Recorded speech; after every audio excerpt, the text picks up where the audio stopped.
Welcome to Changing Higher Ed, a podcast dedicated to helping higher education leaders improve their institutions.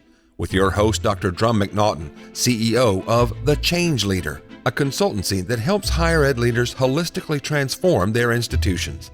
Learn more at thechangeleader.com. This episode of Changing Higher Ed is sponsored by Perdea Education, a national leader in online student recruitment and enrollment services, providing institutions enrolled students risk-free on a performance-based model with no long-term contract. If your online programs could benefit from incremental online student enrollments, visit PerdeaEducation.com. That's P-E-R-D-I-A education.com. And now, here's your host, Drumm McNaughton. Thank you, David. Our guest today is Dr. Dave Haney, interim president of Hiram College. Dave has been in higher ed for over 30 years, and before coming to Hiram, was the president of Centenary University in New Jersey. Prior to that, Dave served 4 years as vice president for academic affairs at Emory and Henry College in Southwest Virginia. He's also held administrative and faculty positions at Appalachian State, Black Hills State, Auburn, and Swarthmore. Dave joins us today to talk about Hiram and how he has leveraged and built on the academic prioritization and restructuring work started by his predecessor, Dr. Lori Varlotta, who was a guest on the show a year or so ago. Dave, welcome to the show. Thanks, Drumm. I'm really happy to be here. Oh, I'm glad you're able to join us as well. You've taken over at Hiram from Lori Varlotta. Mm-hmm. We had Lori on the podcast about a year ago, and she talked about the academic prioritization restructuring process that she did. That was quite a process where ended up laying off a few faculty members, converted programs over from majors to minors. How did you find the institution when you first came in from that? Well, first of all, I'm really grateful to Lori for having done that. I've led that kind of process at other institutions, mostly as a VPAA rather than a president, and it's a very painful process for an institution to go through.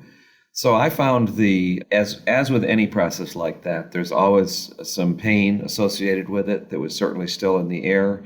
But at the same time, I think because it was done well and pretty much followed AAUP guidelines, it was a successful process.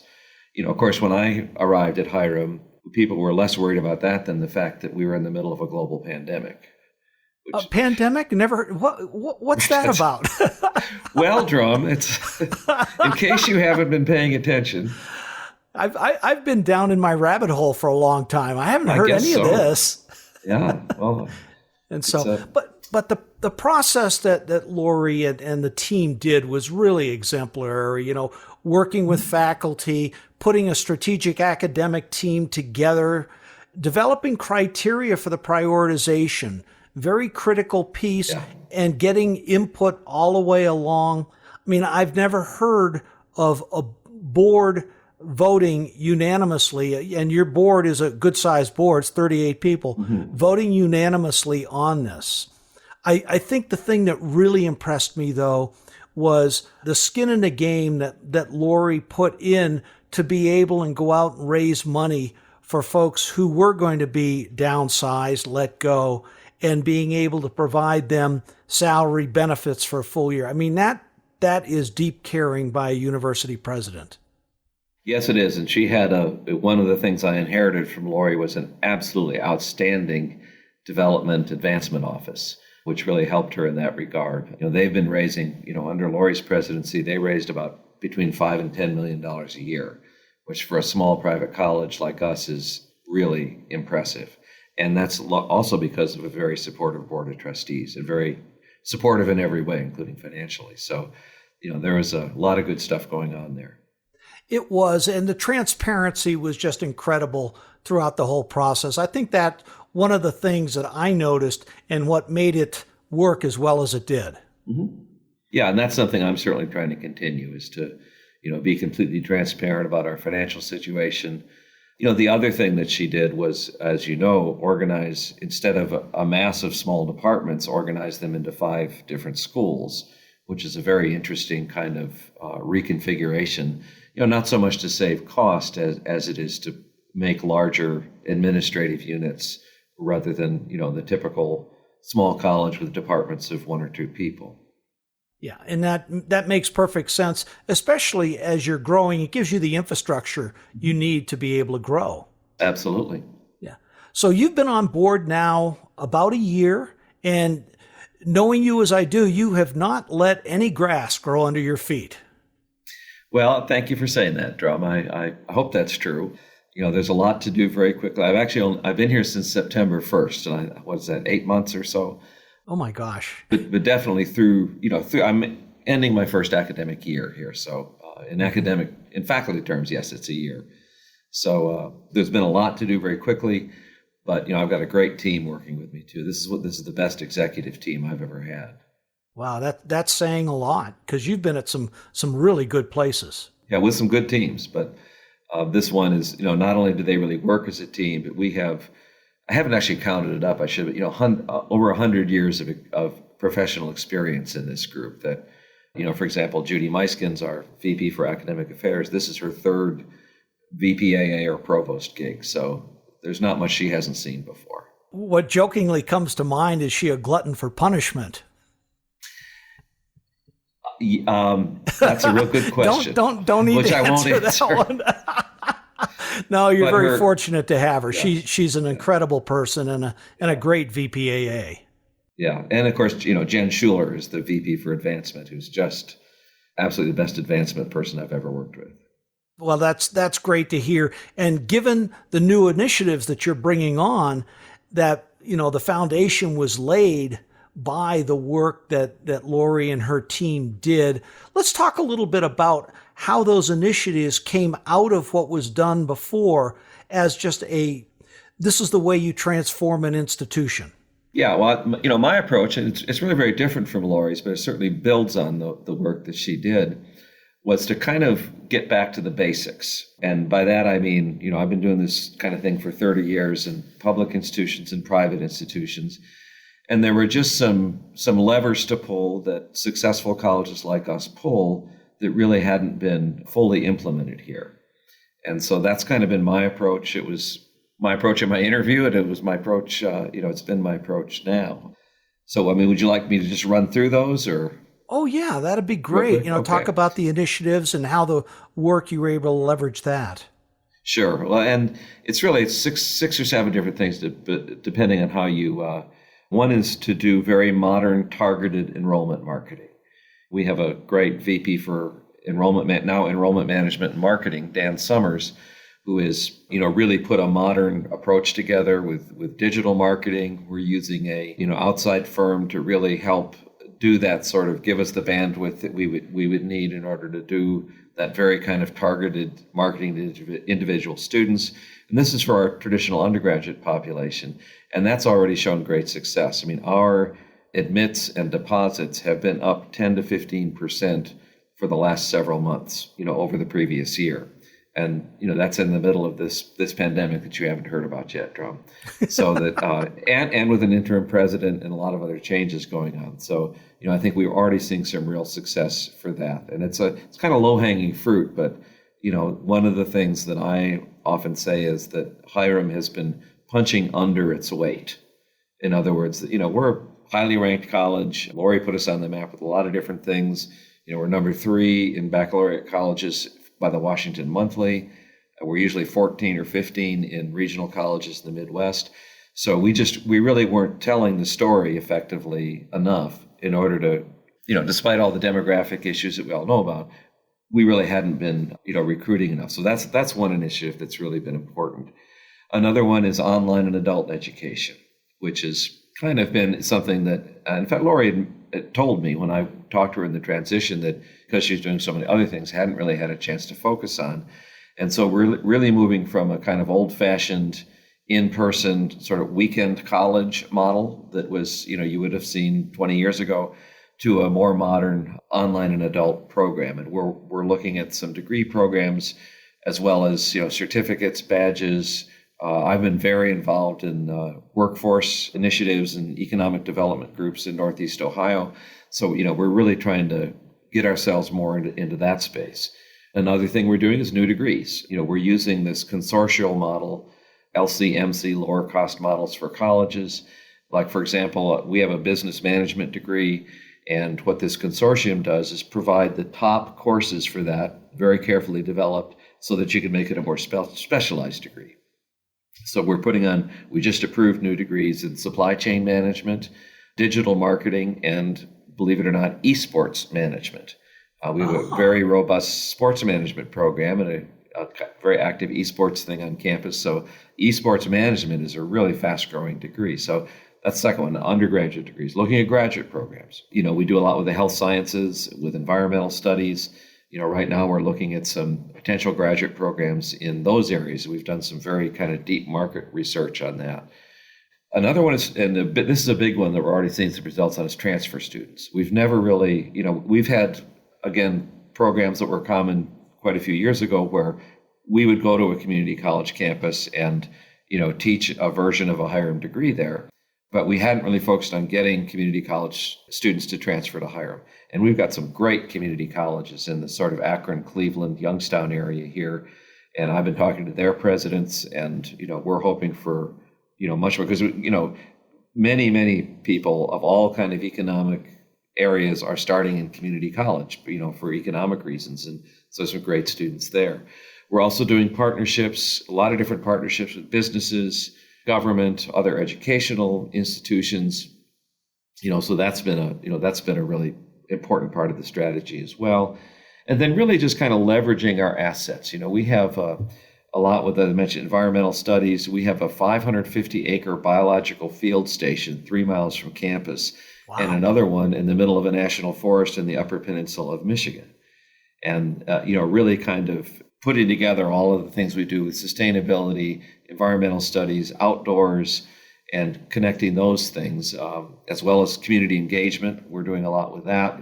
These are kind of things we've done sort of piecemeal but not coordinated. We have these 5 centers of excellence, some of which do absolutely outstanding outreach to the community. We're working on those, as well as diversity and inclusion initiatives, which, everybody is very importantly doing now, and trying to infuse that into everything from the student life to the hiring process. So that's kind of, a quick overview of the main initiatives that we're doing. Those are just incredible, and I think it's the next chapter in Hiram's history. Mm-hmm. But I'm going to guess to do these things required a significant amount, you mentioned this a little bit, of market research to make sure you're headed in the right direction. Mm-hmm. We've gotten some outside help with that from some of the big groups that do that sort of thing, but also just as an institution being really sensitive to the area here. We're mostly a regional college. 75% of our students come from Ohio, most of them from Northeast Ohio or Western Pennsylvania, some from Michigan.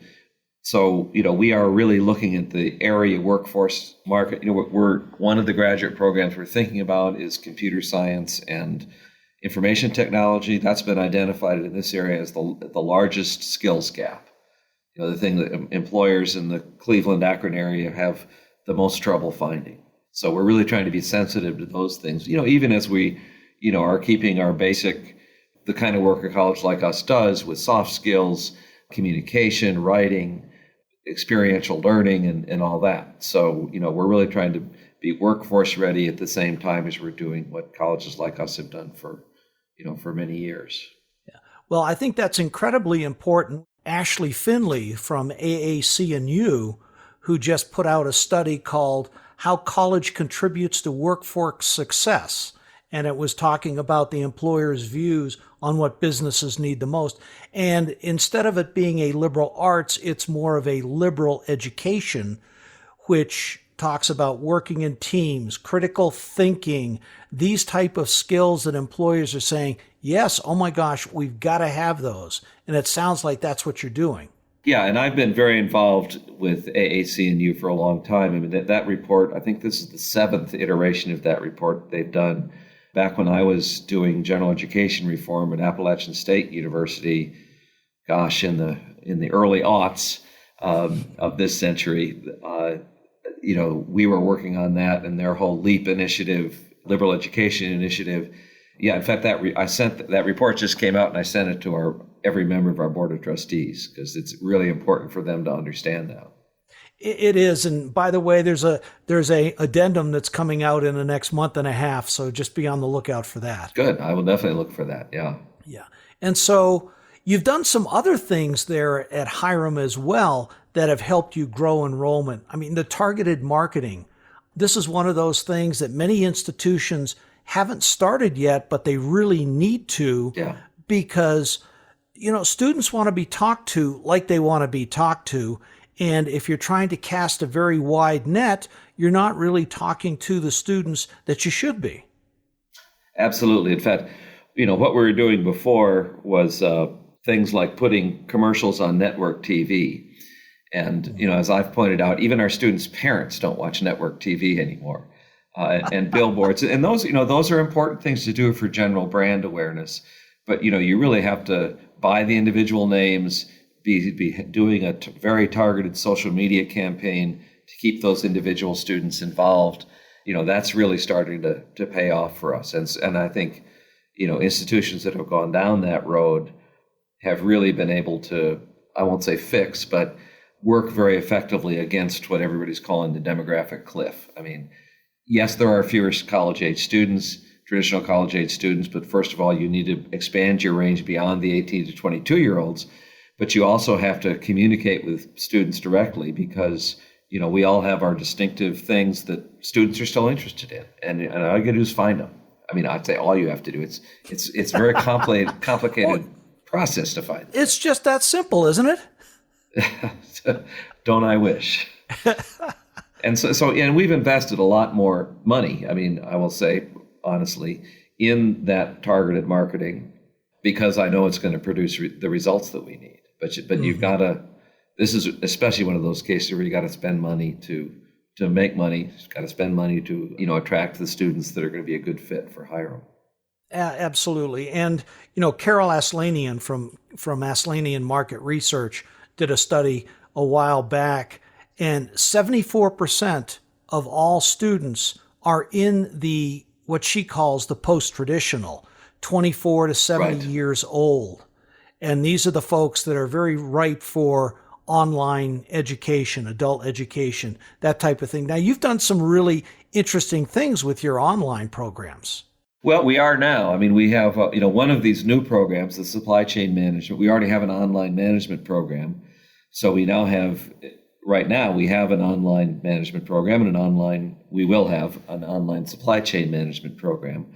We've also done a lot of work, and I will credit Dan Summers with this. It started before I got here, to get the different modes together. I mean, it used to be that there was a whole different marketing and admissions and advising program for the adult learners, for the traditional learners, and never the twain shall meet.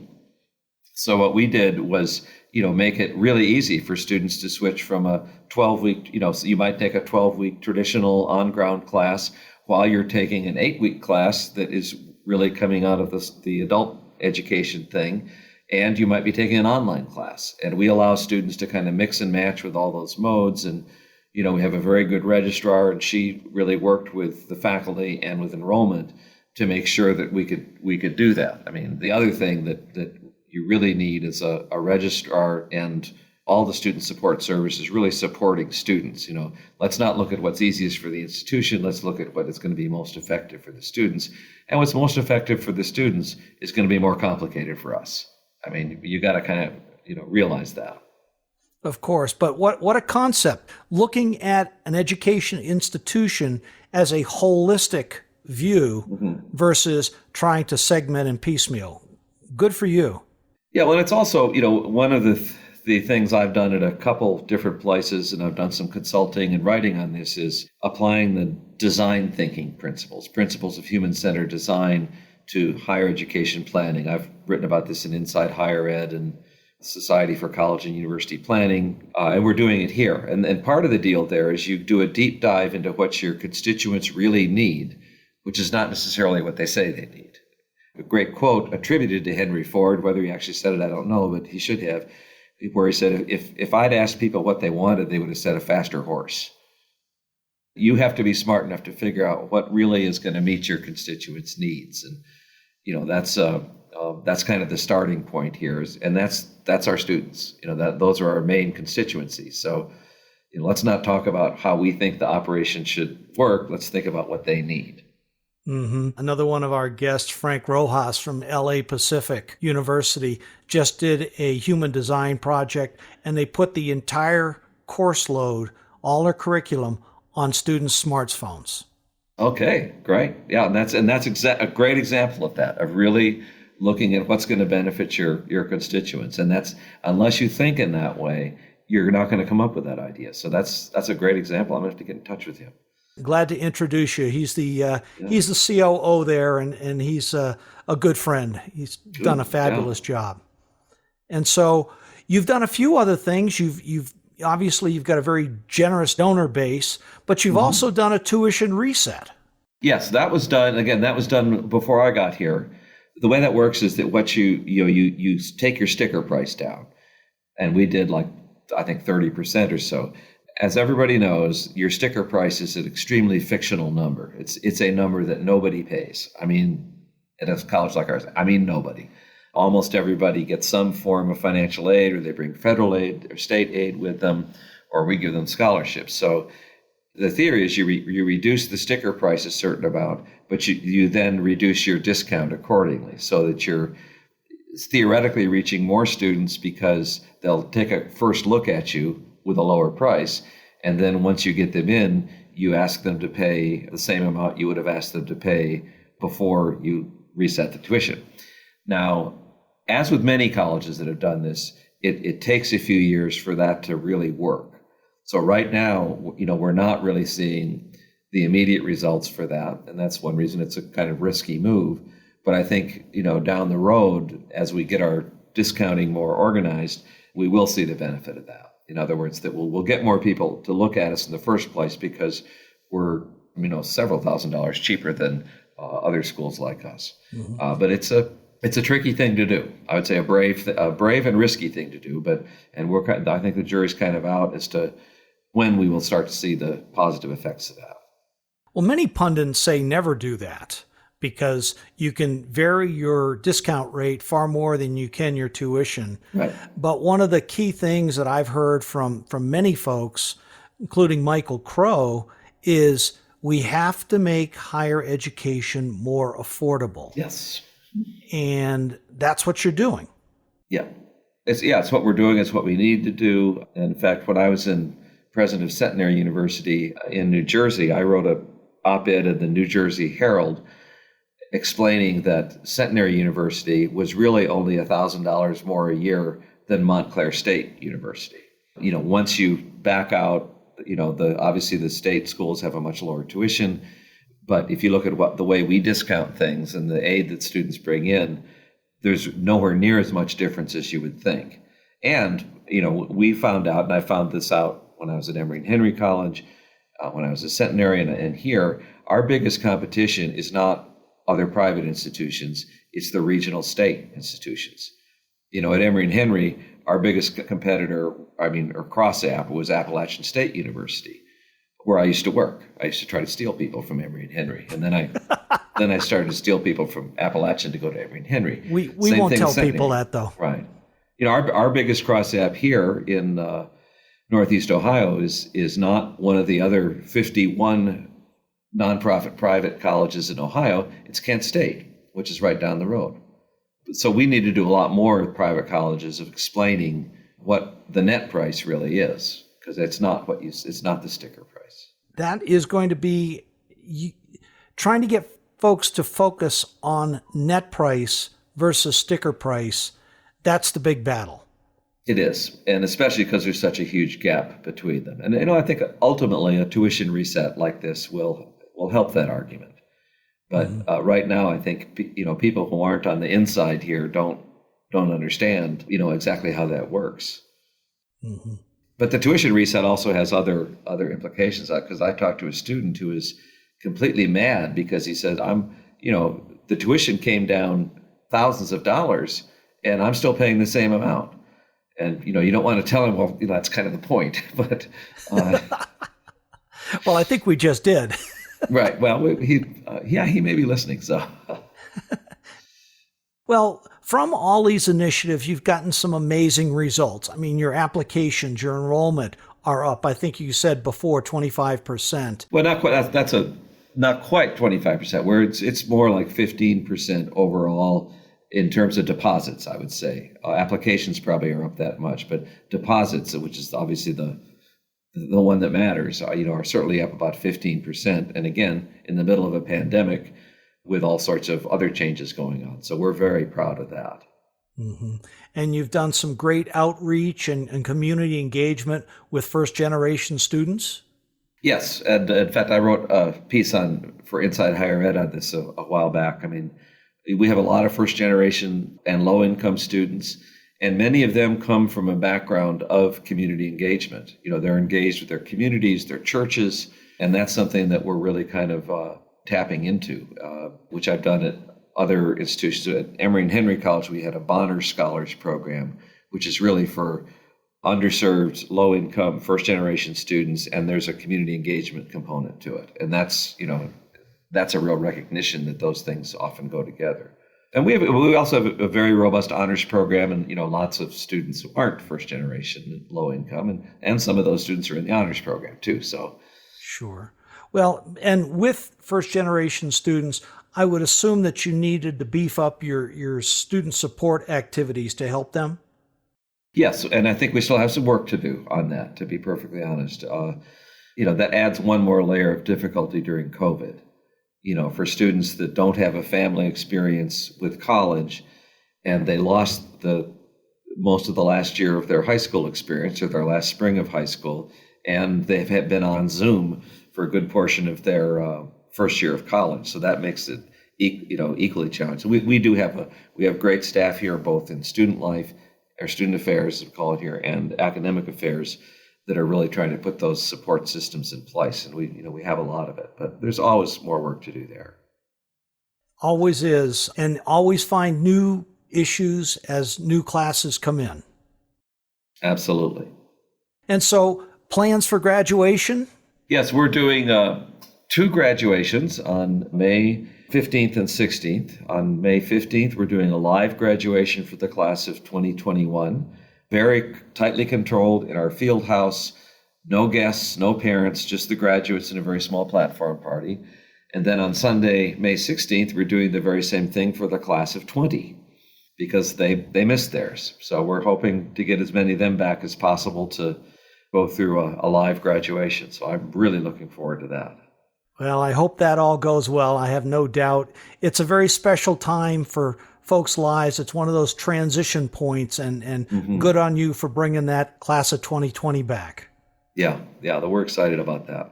Well, we're getting up to the end of our time, and gosh, it's just seemed like it flown by. 3 takeaways for your fellow presidents and boards. Oh, I've been thinking about that because I knew you were going to ask me that question, and I'm still not sure which 3 I'm going to say. So let's just see what comes out here. I would say 1 is absolutely put smart resources into marketing, into targeted marketing that will really build on the strength of your institution and reach the individual students that you want to get. That's such an important thing. Even if you don't think you have the resources, do it.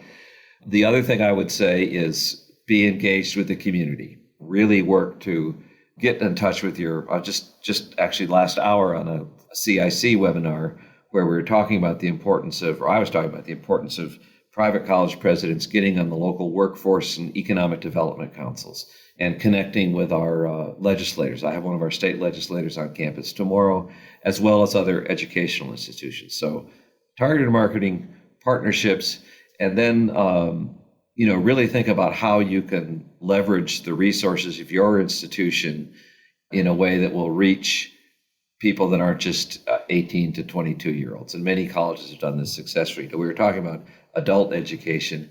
Well, the largest growing population in the country, which is good news for you and me, Drumm, is people in their 80s.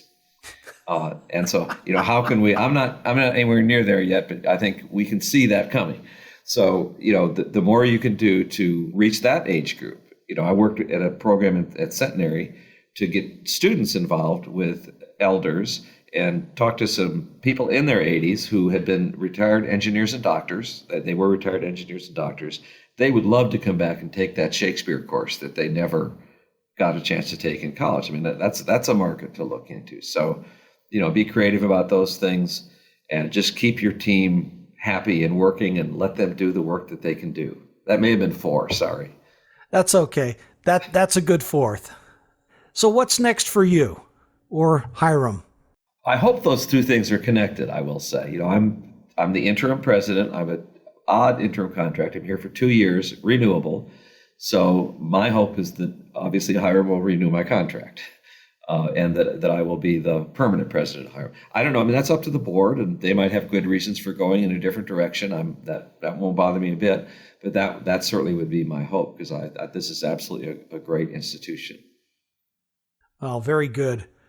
Well, I want to thank you so much for being on this show. It's been great. I think we've had a good conversation, Dave, and welcome to come back anytime. Okay. Thanks, Drumm, and thanks for doing this series. It's really, really important. Well, thank you, and good luck to you going forward. Okay, thanks. Thanks for listening this week, and a special thank you to this week's special guest, Dr. Dave Haney, interim president of Hiram College, and for sharing how Hiram has leveraged the academic prioritization and restructuring it began under its previous president, Lori Varlata, to take Hiram to new heights. I also want to give a special shout out to our sponsor, Perdea Education. Visit PerdeaEducation.com to learn how they can help grow your online student enrollment through a performance-based model with no risk or long-term contracts to your institution. Our next guest is Ken Knuven, Senior Program Director at the Charles Koch Foundation. Ken oversees a broad portfolio of grants focused on higher education innovation.